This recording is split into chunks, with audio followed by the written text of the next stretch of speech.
all, welcome back to our channel. So students, in this video we will discuss the unit number 3 short explanation video of the subject leadership and change management. Previous videos lo manam already long explanation videos mana channel lo available ga unnayi. Long chusnanka short videos use it will be most understand అయిపోతాయి అన్నమాట. ఓకేనా?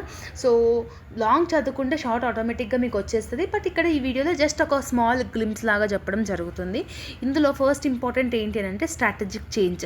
ఈ strategic change అని అంటే ఏంది, నీ యొక్క ఆర్గనైజేషన్లో ప్రజెంట్ ఏదైతే ప్రొసీజర్ చేస్తున్నావో లాంగ్ టర్మ్ గోల్స్ని కానివ్వండి, షార్ట్ టర్మ్ గోల్స్ని కానివ్వండి, అచీవ్ చేయనికే నువ్వు ముందుగానే ప్రాసెస్ చేసుకునే దాన్ని స్ట్రాటజిక్ చేంజ్ అని అంటాం.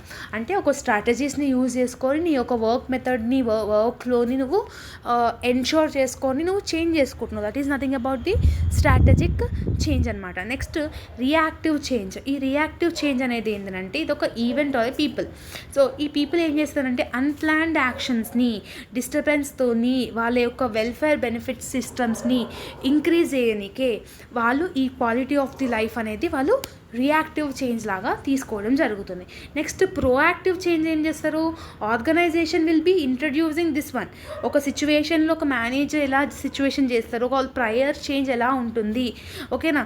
సో దీని యొక్క మెంబర్స్ ఎలా క్రియేట్ అవుతారు, వాళ్ళ యొక్క విజన్ ఏంది, క్రియేటివ్ ఏంది, వాళ్ళ యొక్క ప్రొడక్షన్ ఎలా ఇంక్రీజ్ చేసుకుంటారు, ఒక ఇంటెన్షన్తోని ఈ ప్రోయాక్టివ్ చేంజ్ అనేది ఉంటుంది. నెక్స్ట్ ఏముంది, ప్లాన్డ్ చేంజ్. అంటే ముందుగానే ప్లాన్ చేసుకొని వాళ్ళ యొక్క ఆర్గనైజేషనల్ ఫంక్షనింగ్స్ అన్నీ చేంజ్ చేసుకోవడం. వై? బికాస్ వాళ్ళు ఎక్స్టర్నల్ కానీ ఇంటర్నల్ కానీ వేరియస్ డిమాండ్స్ ఉండడం కానివ్వండి, ఇవన్నీ చేంజ్ చేసుకోనికే they will always be a planned change అనమాట.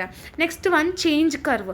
ఈ చేంజ్ కర్వ్ అనేది ఒక మోడల్ అనమాట. ఇదేం చేస్తుంది, వేరియస్ ఎమోషనల్ చేంజెస్ని, వేరియస్ ఎమోషనల్ ఇండివిజువల్ స్టేజెస్ని మ్యానిపులేట్ చేసి దీన్ని కర్వ్ షేప్ లాగా ఇది డివైడ్ చేసుకుని ఉంటుంది. ఇది ఆర్గనైజేషన్ని ఎమోషనల్ ఇంపాక్ట్ని మేనేజ్ చేసుకొని వాళ్ళకు ఒక ఎఫెక్టివ్ వే ఆఫ్ గైడెన్స్ ఇచ్చుకుంటూ ఈ యొక్క organization will be running to every action అనమాట. ఓకేనా? దాన్ని మనం అది అంటాం. Next resistance to change is nothing about the emotional response కానివ్వండి, ఒక individual or group of the కానీ, సైకలాజికల్ రెస్పాన్స్ కానివ్వండి, సచ్ యాజ్ ఆర్గనైజేషనల్ స్ట్రక్చర్ కానివ్వండి, ఇవన్నీ చేంజ్ చేసుకుంటూ ఉండడం. అంటే ఒక వర్క్ని వాళ్ళు స్ట్రెస్ఫుల్గా లేదంటే డిప్రెషన్ చేసుకొని వెళ్ళిపోవడము, హెవీ టాస్క్స్ ఇవ్వడం కానివ్వండి, ఇట్లాంటివి వచ్చినప్పుడు వాళ్ళు రెసిస్టెన్స్ టు చేంజ్ అనేది అవ్వడం జరుగుతుంది. నెక్స్ట్ ఇంపార్టెంట్ ఏంటంటే రెన్యువల్ పాత్ అనమాట.